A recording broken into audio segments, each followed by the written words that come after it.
এই দেশ থেকে অনেক প্রাচীন পেশা বুঝছেন সেগুলো বিলুপ্ত হয়ে গেছে, যেমন পালকি চালাইতো আগে, হ্যাঁ ওই বিহারা আর নাই বুঝছেন।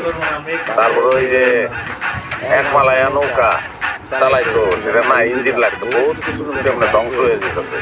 এই যে ধ্বংস হয়ে যেতেছে সবকিছু, এটা তো ঠিক না। আমি খুব টেনশন হইতে আছি যে গরুর দুধের যে পেশাটা এটাও কমে যেতেছে ধীরে ধীরে বিলুপ্তির পথে। হ্যাঁ, এইটা আমি যেন এই পেশাটা ধরে রাখতে পারি, দোয়া করবেন। আর আপনারা বিভিন্ন মাধ্যমে একটু জানাইবেন যে গ্রামে কিন্তু সিসি ক্যামেরাটা দরকার নাই, এটা একটা সমস্যা। ধন্যবাদ, ভালো থাকবেন আপনারা সবাই। আপনাকে ধন্যবাদ। আরে ভাই, আমি তো আপনাকে ধন্যবাদ দিচ্ছি এখন দর্শক। আচ্ছা নবাব ভাই, আরেকটা প্রশ্ন করি আপনাকে।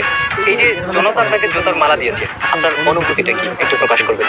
অনুভূতি ভালো, অনুভূতি চুরি করে ধরা খাইছি, জুতার মালা দিব না কুমা দিব, তার আগে বহুবার জুতার মালা দিচ্ছে। আমি কিচ্ছু মনে করি না, আমি মনে করি ফুলের মালা। আর জুতা কি